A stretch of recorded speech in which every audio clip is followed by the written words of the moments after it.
ওয়ামান আহাব্বানি কানা মাই ফিল জান্নাহ।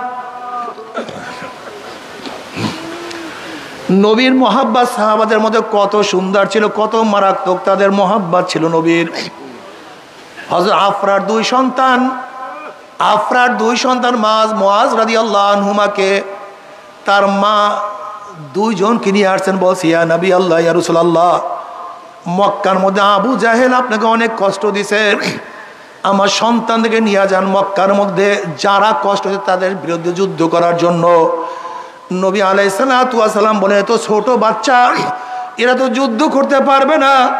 নবী আলাইহিস সালাতু ওয়াস সালাম প্রশ্নের জবাবে আফরা বলতে আছে, ইয়া নবী আল্লাহ, ইয়া রাসূলুল্লাহ, আমি জানি আমার সন্তান যুদ্ধ করতে পারবে না, কিন্তু যখন আপনার উপর আঘাত আসবে আমার সন্তানকে ঢাল হিসেবে ব্যবহার করবেন। এ আমার মা বোনেরা, আমার মা ও বোনেরা, এই আফরা রাদিয়াল্লাহু আনহা কিয়ামতের ময়দানে উঠবে, তুমি আমিও কিয়ামতের ময়দানে উঠব।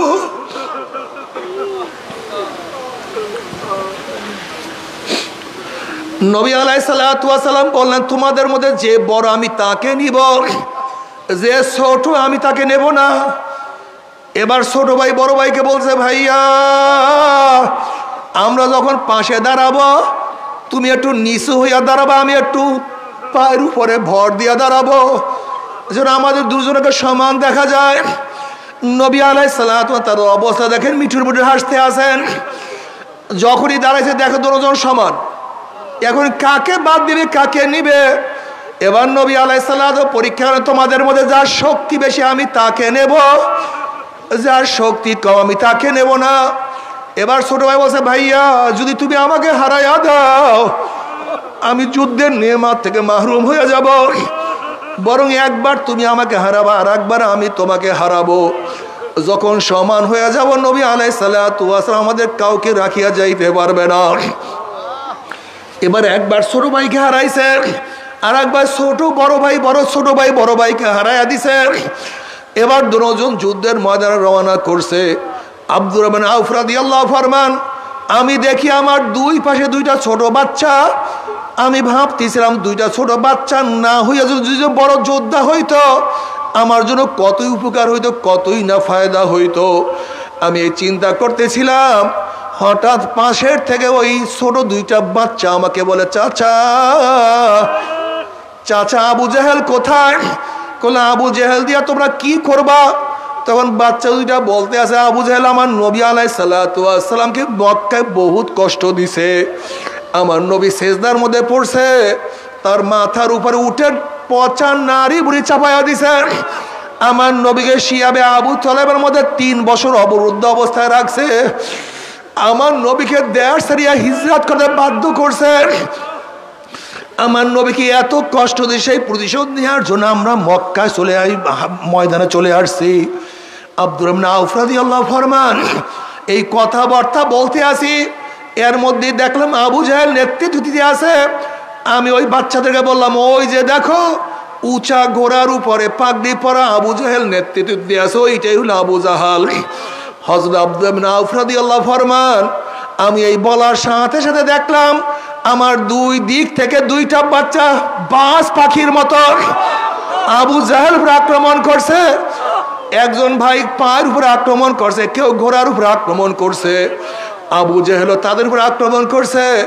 আমি দেখতে আসি এক ভাইয়ের হাতের থেকে হাতটা ছুটিয়া চামড়ার সাথে ঝলতে আছে, সে যুদ্ধ করতে পারতেছিল না।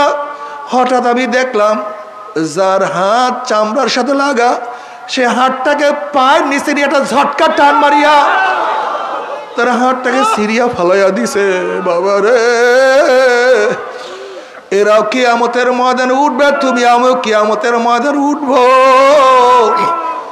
কি নিয়া কিয়ামতের ময়দানে উঠবো? খবরদার হিসাব নিকাশ না মিলাইয়া কেউ মাওলার কবরে যাইও না। আমার যুবক বাবার, আমার মুরব্বী বাবার, আমার পর্দার মা বোনেরা, কি নিয়ে রওনা করছো? কোথায় রওনা করছো? কি নিয়ে রওনা করছো? হাসিবু কবলা আন তুহাসাবু, তোমার কাছে হিসাব নেওয়ার আগে তুমি তোমাকে হিসাব নাও। তোমার নামাজের অবস্থা কি, তোমার রোজার অবস্থা কি, তোমার পর্দার অবস্থা কি, আল্লাহ তুমি মাফ করিয়া দাও।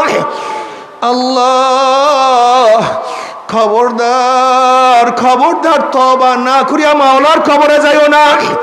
যদি তওবা না করিয়া মাওলার কবরে যাও, ওই কবর তার কবর থাকবে না। কোন কোন নাফরমানের কবরের দুই পাশের মাটি এত জোরে চাপ মারবে, চাপের জোরে এক পাজরের হাঁটি আর এক পাজরে লাগাইয়া ফেলে, আল্লাহ মাফ করিয়া দাও। আর যদি মাওলাকে রাজি খুশি করিয়া কবরে যাইতে পারো, কবরটা জান্নাতের বাগিচা হয়ে যাবে। কিয়ামতের ময়দানে উঠবে, আল্লাহ পাক রব্বুল আলামিন তোমার চেহারাকে আলোকিত করিয়া ফেলাইবেন। আমল নামার ডাইন হাতে পড়িয়া যাবে, নেকের পাল্লা ওজন হইয়া যাবে, গুনার পাল্লা হালকা হইয়া যাবে। আল্লাহ তুমি আমাদের সবাইকে মাফ করিয়া দাও। তবে মুমিন মুসলমান বলতে সবাই মনে চায় গুনার থেকে ফিরিয়া নেক আমল করিয়া মাওলার জান্নাতে তো সবাইরই যাইতে মনে চায়। গুনাহ নিয়া মাওলার জাহান্নামে কাউরি কিন্তু যাইতে মনে চায় না।